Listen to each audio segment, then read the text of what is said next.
सबको जय मसीह की। और प्रभु का बहुत बहुत धन्यवाद हो कि एक बार फिर से मैं ये वीडियो लेकर आई हूँ। और परमेश्वर का बड़ा अनुग्रह है और बड़ा जितने भी लोग इसको लाइक शेयर और कमेंट कर रहे हैं, प्रभु उनको बहुत बहुत आशीष दे। और लगातार वो लोग मेरी दुआओं में बने हुए हैं और आने वाले दिनों में मैं ये कमांड करती हूँ और ये मैं बड़ा विश्वास से कहती हूँ कि लोग उन ब्लेसिंग को देखेंगे जो परमेश्वर उन्हें देने वाला है। अगर इन वचनों को सुनते हैं, ध्यान से मनन करते हैं, तो ज़रूर आने वाले दिनों में वो उन ब्लेसिंग को देखेंगे, ऐसा मेरा विश्वास है। और मैं बहुत बहुत धन्यवाद करती हूँ प्रभु का कि मैं ये वीडियो बना पाई हूँ। ये उसके अनुग्रह से हुआ है। तो आइए एक बार फिर से सब लोग एक मन हो जाते हैं और दुआ में चलते हैं। आंखों को बंद करिए प्लीज़, आप सब लोग आंखों को बंद करिए और एक मन हो जाइए। हालेलुया। पिता परमेश्वर, धन्यवाद करते हैं प्रभु जी तेरे उस असीम प्यार के लिए जो तूने अपने इकलौते पुत्र खुदाबंद यीशु मसीह को बलिदान करके दिया। मेरे परमेश्वर, मैं तेरा धन्यवाद करती हूँ प्रभु जी क्योंकि तेरे बेटे यीशु का लहू हमें सब पापों से शुद्ध करता है। और पिता में होने दे परमेश्वर, जब ये हम वीडियो शूट कर रहे हैं प्रभु, इस पर तेरा अनुग्रह हो। इस पर जो भी वचन का बीज बोया जाता है परमेश्वर, ये वचन का बीज लोगों की जिंदगियाँ बदले मेरे प्रभु, और दूर दूर तक ये जाए मेरे पिता। हम धन्यवाद करते हैं प्रभु जी। सारी प्रार्थना को प्रभु यीशु के नाम से हम मांग लेते हैं, सुने और कबूल करें। आमीन। धन्यवाद करते हैं प्रभु का सुंदर समय के लिए जब ये वीडियो शूट हो रहा है। तो आइए हम लोग चलते हैं, आगे बढ़ते हैं। आगे बढ़ने से पहले मैं आपको एक गवाही शेयर करना चाहती हूँ। जो एक बहन है वो इटली से जो मेरे साथ जुड़ी हुई हैं और लगातार हम लोग आपस में बातचीत करते हैं। और कल उनका फ़ोन आया, मैसेज आया, उन्होंने कहा कि भाभी जी जब आप ये वीडियो शूट करिएगा अगला वीडियो, तो मेरी गवाही ज़रूर शेयर कर दीजिएगा। देखिए, गवाही शेयर करने का मतलब होता है कि हम प्रभु को महिमा दे रहे हैं। तो वो बहन इस वीडियो के जरिए, आप देखते होंगे नीचे पूनम मसीह करके लिखा रहता है, वो बहन इटली से हैं। तो उनकी गवाही ये है कि उनको इटली सरकार ने उनके अकाउंट में एक भारी अमाउंट डाला है और उन्हें रुपए पैसे की ब्लेसिंग मिली है। तो प्रभु का बहुत बहुत धन्यवाद हो। और बहन आपका भी धन्यवाद हो। आप मुझे सुन रही होंगी तो मैं आपको धन्यवाद करना चाहती हूँ क्योंकि प्रभु को आपने महिमा दी है, जलाल दिया है, उसके नाम को जलाल दिया, उस जीवित परमेश्वर को आपने आदर दिया है। प्रभु का बहुत बहुत धन्यवाद हो। और आगे भी जितनी भी रिक्वेस्ट हैं आपकी मेरे पास में, मैं उस पर दुआ करती रहूँगी। तो प्रभु का बहुत बहुत धन्यवाद हो और गॉड ब्लेस यू पूनम जी, बहुत बहुत प्रभु का धन्यवाद हो। और आपका भी धन्यवाद हो जो आपने ये गवाही शेयर करी। और लगातार चर्चेज से जो मेरे लोग जुड़े हुए हैं, भले ही लॉकडाउन में हम लोग नहीं मिल पाते हैं, नहीं आराधना हो पाती है, लेकिन परमेश्वर तो वही है, वो सबके घरों में काम कर रहा है। और जब दुआ होती है और लोगों के गवाहियाँ आती तो सुनकर बड़ा अच्छा लगता है। तो प्रभु को सब बातों के लिए प्रभु का हम धन्यवाद करेंगे, उसकी महिमा करेंगे, उसका जलाल करेंगे क्योंकि वो जलाली परमेश्वर है। और तहे दिल से उसका धन्यवाद करेंगे। तो बढ़ते हैं अपने प्रभु के वचनों की तरफ।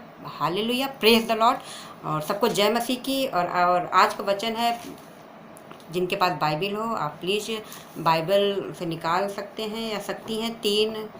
तीसरा अध्याय 20वां वचन, इसमें लिखा हुआ है, देख मैं द्वार पर खड़ा हुआ खटखटाता हूँ, यदि कोई मेरा शब्द सुनकर द्वार खोलेगा तो मैं उसके पास भीतर आकर उसके साथ भोजन करूँगा और वह मेरे साथ। जी हाँ, परमेश्वर का वचन बड़ा ही सुंदर वचन है। और यदि इसे ध्यान से आप पढ़ें तो परमेश्वर यीशु मसीह हमसे कह रहे हैं कि देख मैं द्वार पे खड़ा हुआ खटखटाता हूँ, यदि कोई मेरा शब्द सुनकर द्वार खोलेगा तो मैं उसके पास भीतर आकर उसके साथ भोजन करूँगा और वह मेरे साथ। प्रेज द लॉर्ड, आमीन। सुंदर वचन के लिए मैं प्रभु का धन्यवाद पहले करूंगी। और मैं आज उन दो लोगों से बातें ज़रूर करना चाहूँगी और मेरा पूरा विश्वास है उन दो लोगों के जीवन में परमेश्वर, दो लोगों मतलब दो लोग नहीं, दो कैटेगरी के लोग हैं जिनके जीवन में परमेश्वर ये वचन आज ज़रूर काम करेगा। नंबर 1 तो वो लोग जो प्रभु को नहीं जानते हैं, मेरे भाई और मेरे बहनें जितनी हैं। और नंबर 2 वो जो जानते हैं, जो प्रभु में लगातार बने हुए हैं ईमानदारी से। ये वचन दोनों लोगों के लिए आज बहुत बड़ा फल लेकर आने वाला है, ऐसा मेरा विश्वास है। तो मैं उन लोगों से पहले बातचीत करना चाहूँगी जो मेरी प्यारी प्यारी फ्रेंडें हैं, जो इसको सुन रही हैं और ज़रूर इस बात को सुन के वो मुस्कुरा रही होंगी। तो मुस्कुराएं ना, इस वचन पर ध्यान दें। और मैं चाहूँगी कि परमेश्वर का वचन कह रहा है कि देख मैं द्वार पे खड़ा हुआ खटखटाता हूँ और यदि कोई मेरा शब्द सुनकर द्वार खोलेगा। द्वार पे मतलब आज आपके हृदय के सामने कौन खड़ा है? प्रभु यीशु मसीह। क्या कर रहे हैं? दरवाज़ा खटखटाते ही जा रहे हैं। मतलब परमेश्वर कहता है मैं दरवाज़ा खटखटाता हूँ। मतलब वो एक बार नॉक नहीं करते, एक बार परमेश्वर नहीं प्रयास करता है कि वो आपके जीवन को बदलते, वो लगातार खटखटा रहा है। वो कहता है देख मैं द्वार पे खटखटाता हूँ। आप अपने हृदय का दरवाज़ा खोलिए, आज इस वचन को सुनिए और दरवाज़ा खोलिए। और परमेश्वर कहता है यदि कोई मेरा शब्द सुनकर द्वार खोलेगा। यदि, परमेश्वर ने यहाँ पे यदि कहा है, यदि ये आपके ऊपर डिपेंड है, ये आपके ऊपर परमेश्वर ने छोड़ दिया है। समझ गए? ये आपके ऊपर और हमारे ऊपर है कि हम यदि अपने दिल का दरवाज़ा खोलेंगे तो ये वचन का बीज आज अंदर जाएगा और आज आपकी लाइफ बदल जाएगी यीशु मसीह के नाम से।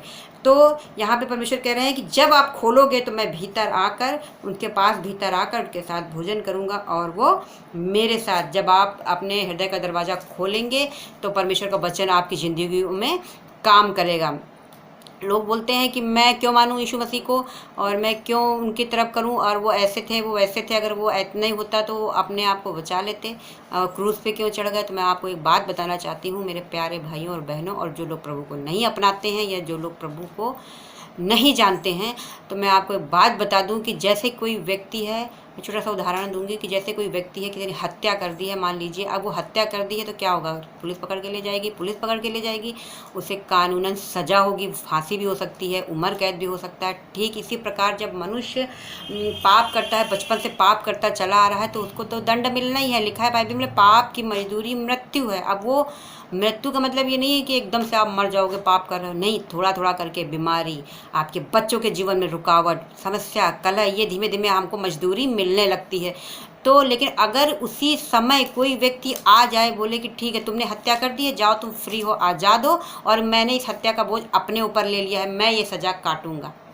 जी हाँ, आप बिल्कुल सही समझ रहे हैं कि प्रभु यीशु मसीह ने ऐसे ही करा कि जब ये दुनिया पाप में पड़ी हुई थी और परमेश्वर इसको नष्ट करने पर था। लेकिन क्या होता है कि परमेश्वर यीशु मसीह खुद इस धरती पर आए मनुष्य का रूप लेकर, और सारे पापों का बोझ अपनी पीठ पर उठा के वो परमेश्वर हमारा पिता क्रूस पे चढ़ गया। और 39 कोड़े खाए थे यीशु मसीह ने, और वो कोड़े इस प्रकार से होते थे कि वो पूरी पूरी खाल निकाल लेते थे। तार लगे होते थे उस ज़माने के जो कोड़े होते थे, जिसको अगर हम लोग अगर ढंग से सोच ले तो हम लोगों की रूह कांप जाती है। लेकिन हमारा परमेश्वर पिता वो अपने बच्चों से बहुत प्रेम करता है।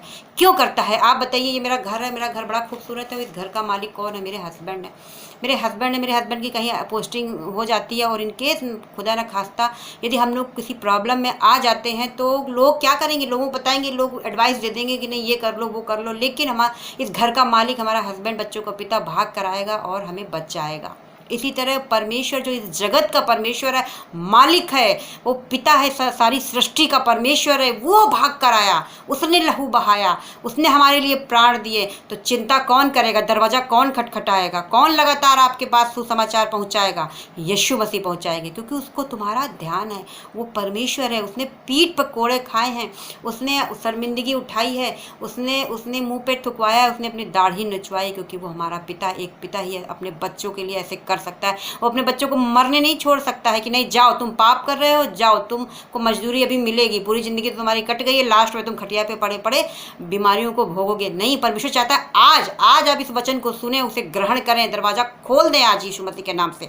आज खोल दें अपने मनों को और कहें नहीं परमेश्वर। खोलने के लिए कोई आपको बहुत बड़ा गेट नहीं खोलना है, लॉकडाउन को नहीं तोड़ना है, तुरंत अपने हृदय का दरवाजा खोलें, हाथों को उठा के बोले परमेश्वर यीशु मसीह मैं स्वीकार करती हूँ, मैं स्वीकार करता हूँ, मैं अपने हृदय का दरवाजा खोलता हूँ। आइए परमेश्वर आप हमारे हृदय के अंदर आइए, और मैं आपको ग्रहण करती हूँ, क्योंकि उसने तो आपको पहले ही से चुन लिया था, जगत की उत्पत्ति से चुन लिया था। जब आप माँ के गर्भ में थी तब से आपको चुन लिया था। लेकिन अब ये समय है कि जब आप वचन सुन रहे हैं, वचन का बीज बोया जा रहा है, आप सुने, अपनी बात रखें परमेश्वर के आगे, और उसको इग्नोर ना करें। आप दुआ में जाएं, प्रार्थना करें, और कोई बहुत बड़ा काम नहीं करना है। आप बैठ के आंखों को बंद करें, हाथों को उठा लें इसी समय, right now in the name of Jesus. मैं कमांड करती हूँ यीशु मसीह के नाम से, जितने मेरे भाई बहन सुन रहे हैं और जो ग्रहण करना चाहते हैं, आज मैं पिता प्रार्थना करती हूँ प्रभु तेरा आत्मा इनकी जिंदगियों में काम करे, उनकी आज जिंदगी बदल जाए यीशु नासरी के नाम से।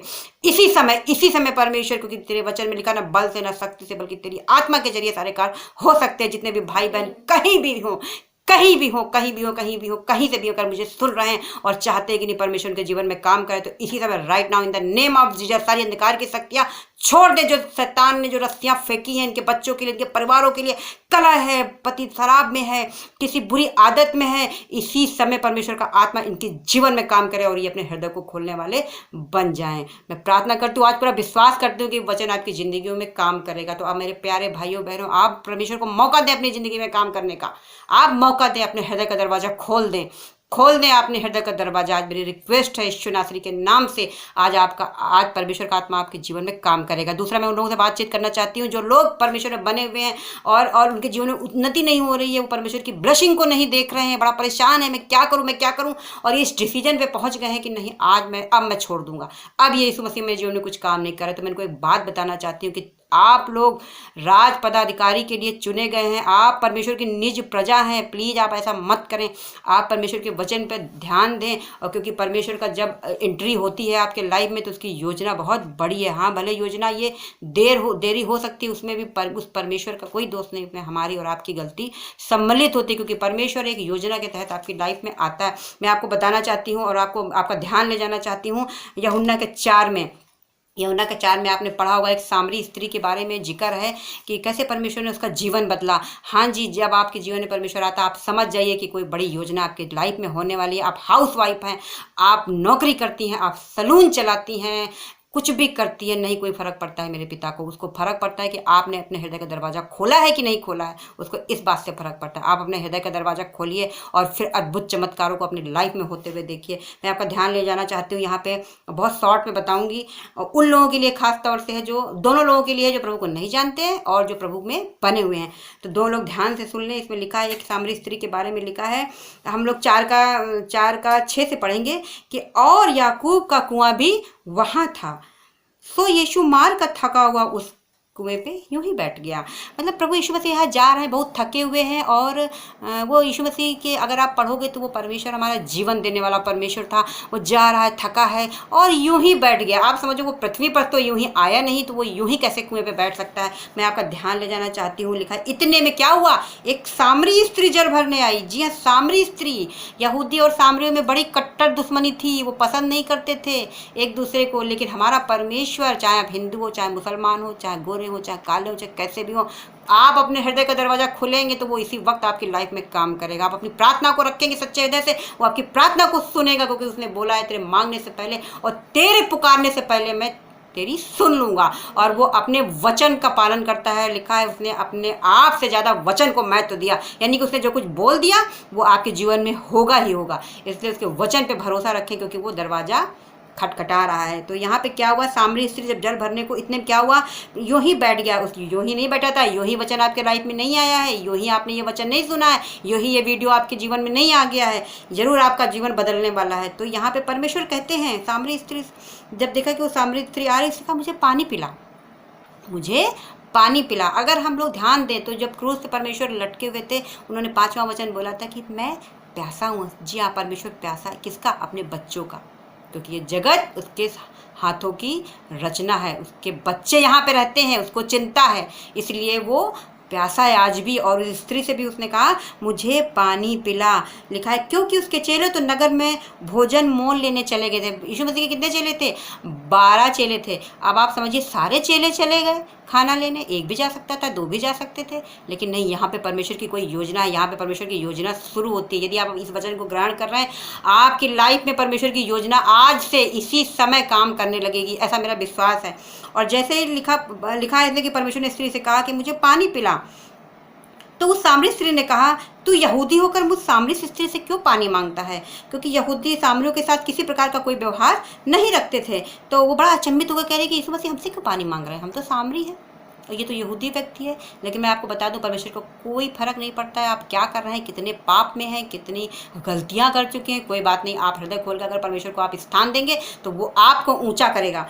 तो यहाँ पे यीशु ने उत्तर दिया, यदि तू परमेश्वर के वरदान को जानती और तो यह भी जानती कि वह कौन है जो तुझसे कहता है पानी पिला। अगर आप जान जाओ कि आपके पास वचन, उस सर्वशक्तिमान परमेश्वर का वचन आपके पास पहुंचा है, तो आज मैं प्रार्थना करूंगी अपने पिता से कि वो आप सबकी बुद्धियों को खोल दे, ताकि आप समझ पाओ कि ये वचन आपके पास क्यों पहुंचा है। तो परमेश्वर कहता है, यदि तू जानती कि कौन तुझसे पानी पिलाने को कह रहा है और तब तू मुझसे कहती, तब लिखा है कि वो कौन है जो तुझसे कहता है मुझे पानी पिला, तो उससे मांगती और वह तुझे जीवन का जल देता है। हाँ, सच में वो स्त्री से बोलता है, यदि तू जानती कि मैं कौन हूँ, मैं तुझसे पानी मांगता हूँ, यदि तू जानती कि मैं कौन हूँ तो तू मुझसे कहती कि पानी पिला।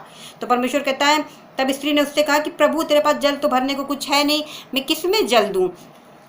तो कुआं गहरा है तो फिर वह जीवन का जल तेरे पास कहाँ से आया। वो सांसारिक चीज़ों को देख रही थी कि कुआं तो इतना गहरा है, कोई इनके पास पॉट भी नहीं है, कोई बाल्टी भी नहीं है, ये किस जल की बात कर रहे हैं। लेकिन परमेश्वर यीशु ने कहा, उत्तर दिया कि जो कोई जल पिएगा, वो यीशु ने उसको उत्तर दिया कि जो कोई यह जल पिएगा वो फिर प्यासा न होगा, परंतु जो कोई उस जल से पिएगा जो मैं उसे दूंगा वह फिर अनंत काल तक प्यासा ना होगा, वरन जो जल मैं उसे दूंगा वह उसमें से एक सोता बन जाएगा जो अनंत जीवन के लिए उमड़ता रहेगा। मतलब आप जो सांसारिक चीज़ों से ब्लेसिंग को पाने की कोशिश करते तो बार बार आप गलतियों में जाते हैं, बार बार पाप में जाते हैं और आशीषें रुकती रहती हैं, बीमारियां आती रहती, परेशानियां आती रहती, कष्ट आते रहते हैं, जीवन परेशानियों से भरा रहता है, अंधकार में छुपा रहता है और सब शैतानी चीज़ें आपके जीवन में काम करती। लेकिन आप परमेश्वर यीशु मसीह को अगर अपने जीवन में आज प्रथम स्थान देते हैं तो आप एक अनंत जल का सोता बन जाएंगे। ब्लेसिंग आएंगी आपके यहाँ, बीमारियाँ जाएंगी, आप दूसरों को यीशु मसीह के बारे में बताएंगे, आपके पास इतनी धन संपत्ति देगा परमेश्वर, आपको इतनी ब्लेसिंग देगा, आपको आपके पापों से उद्धार देगा, तो आपका एक अच्छा जीवन होगा जिसको देख कर लोग ब्लेसिंग पाएंगे, लोग आशीष पाएंगे। परमेश्वर आपके जीवन को ऐसा कर देगा। फिर यहाँ पे क्या हुआ है कि यीशु ने उससे कहा, जा अपने पति को बुला। तब स्त्री ने उत्तर दिया कि मैं बिना पति की हूँ। यीशु ने उससे कहा कि तू ठीक कहती कि मैं बिना पति की हूँ, क्योंकि तू 5 पति कर चुकी है और जिसके पास तू अब है वो भी तेरा पति नहीं है। मैं आपको यहाँ बता दूँ, वो स्त्री एक कह सकते हैं व्यभिचार में फंसी हुई थी, 4 पति कर चुकी थी। 5वां पति मतलब प्रभु कह रहे हैं कि जो 5वां तेरे घर में वो भी तेरा पति नहीं, मैं ये जानता हूँ। मतलब कि वो इतने पाप में थी कि 5वां जो व्यक्ति उसके घर में था वो भी उसका पति नहीं था, कोई दूसरे का पति था और उसी के लिए पानी लेने आई थी। लेकिन परमेश्वर उसके जीवन में, आप समझिए, परमेश्वर यीशु मसीह हमारे पापियों के लिए ही मारे गए, इतना पाप बढ़ गया था, उसके लिए परमेश्वर ने अपनी जान दे दी कि जो कोई अब क्षमा मांगेगा उसको मैं उसके पापों को मैं क्षमा कर दूंगा।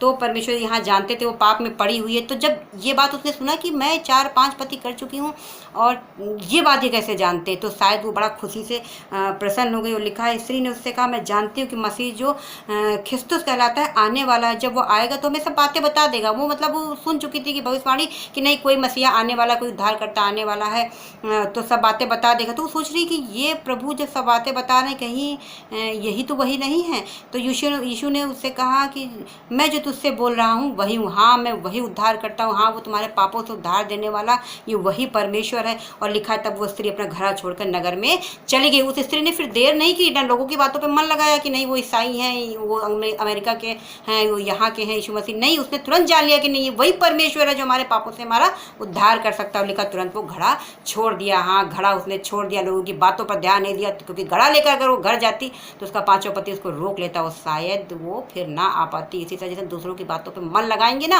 तो हम यीशु मसीह को कभी नहीं ग्रहण कर पाएंगे। अपने हृदय से ये बात जान लीजिए कि नहीं ये परमेश्वर है, उसके वचनों को आप स्थान दीजिए। तो वो उसने तुरंत लिखा है घड़ा छोड़ दिया और लोग बताने लगी कि देखो देखो वो तो भविष्यवक्ता है, और बड़े खुशी से बताने लगी, लोगों की बातों पर ध्यान नहीं दिया कि वो यहूदी हैं, वो ये हैं, वो हैं, नहीं, उसने तुरंत वचन को ग्रहण किया, प्रभु को ग्रहण किया। और लिखा है बस प्रभु 2 दिन वहाँ रुके और फिर प्रभु चले गए। लेकिन उस स्त्री का जीवन बदल गया, वो पाप से छूट गई, उसको नया आत्मा परमेश्वर ने दिया और वो लगातार प्रचार करने लगी। यानी कि वो एक पास्टर के रूप में, या कह सकते हैं कोई बड़े बड़े मतलब जैसे उपदेशक होते हैं, उस तरह से परमेश्वर ने उसको खड़ा किया। पूरे गांव वालों ने विश्वास किया। जी हाँ, परमेश्वर का वचन सामर्थी है और वो आपकी ज़िंदगियों को बदलने की सामर्थ्य रखता है, क्योंकि वो हमारा परमेश्वर दयालु है, अनुग्रहकारी। इसी तरह जब आप विश्वास करेंगे तो मेरा पूरा विश्वास आज आपकी लाइफ बदलेगी 2 लोगों की, क्योंकि परमेश्वर कहता है मैं खटखटाता हूँ और तू दरवाज़ा आज खोल दे और मैं तेरे जीवन में प्रवेश करूँगा। क्योंकि आप तो दरवाज़ा नहीं खोलेंगे, परमेश्वर आपके जीवन में काम नहीं करेगा।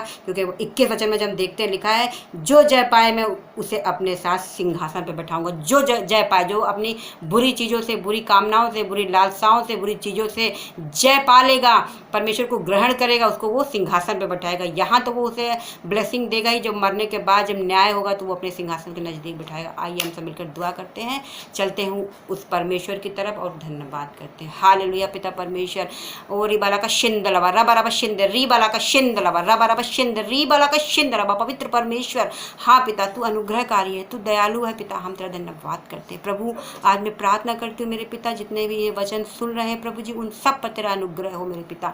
जितने भी इस बात को बोल रहे हैं, हाँ पिता मैंने गलती करी जो मैंने नहीं सुना परमेश्वर, आज मैं फिर से तेरे नज़दीकी में आती हूँ पिता। वो तुझे ग्रहण करने की मांग कर रहे हैं परमेश्वर। पिता तेरे वचन में लिखा है, मैं उनके अधर्मों को फिर ना स्मरण करूंगा पिता। तेरे वचनों के अनुसार इनकी जिंदगियों में हो, इनके पापों को, इनके अपराधों को प्रभु तू ना स्मरण कर प्रभु जी। तेरा आत्मा इनके जीवन में काम करे प्रभु, इन्हें ग्रहण कर प्रभु जी। और जिन जिन इच्छाओं को लेकर आते हैं मेरे पिता, उन इच्छाओं को आज तू पूरा कर दे मेरे परमेश्वर, क्योंकि तू अनुग्रहकारी दयालु परमेश्वर। तूने बोला है तेरे मांगने से पहले मैं तेरी सुन लूंगा।